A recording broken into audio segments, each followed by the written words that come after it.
Hello everyone, today is Monday, April 7th, and it's been 1 week since I did my last update on my peppers, but for this video we're going to switch gears from peppers to tomatoes. Tomatoes are probably one of the most popular things that people plant. I think just because there's so many varieties for every different taste, for every different type. If you're doing paste tomatoes to make sauce, you got slicing tomatoes, you got novelty novelty tomatoes, you have your grape, your cherry, plum tomatoes for your bite-sized tomatoes, salad tomatoes. There's just the varieties are just endless. But I'm going to go over a short list of the varieties I'm planting this year. I'm doing a little bit different than last year. Again, there's no CSA, no farmers market, none of that. I'm growing what I want, for my own use, as well as maybe have a little farm standard to sell to some of the boarders that board their horse here, or to give away to neighbors, friends and family. So let's get right into it. As I said, these were planted 3 days ago on April 4th. Have my dome on here. There was tons of condensation on here. When I picked it up the first time, the water dumped all over the place, so I saved you that this time.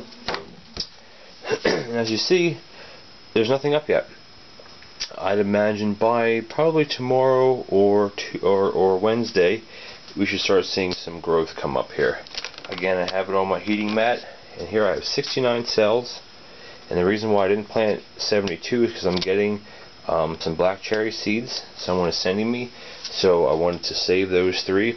And again, the reason why I'm doing 72 is the same reason why I did the peppers, which I explained before, is you get 4 10-20 flats of 3-inch pots, which 18 per flat, out of a 72 cell thing. You get 4 18s.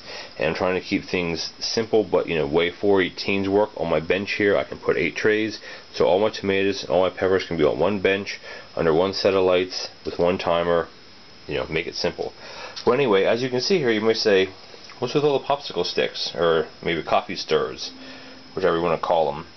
But last year I only did maybe 6 or 7 varieties, not very many.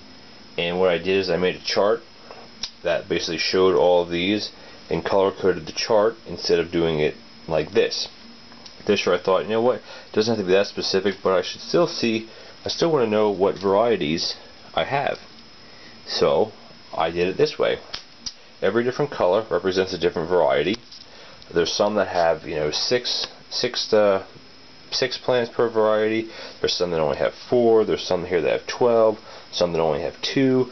And once you get towards the end of the flat here, I have a bunch of them. I have 2 here, 2 here, 4 here, 3 here, 3 here, because instead of trying to grow 1 or 2 different varieties, tons of them, I have lots of seed people sent me over the years that I want to try to use up, so I can save seed and then resend to people next year or in the fall. So all in all, I have, I believe, let's count them real quick. Oh, see, that's my sloppy handwriting, and the varieties that I have. 1, 2, 3, 4, 5, 6, 7, 8, 9, 10, 11, 12. There's 13 different types. And yeah, that's the rundown.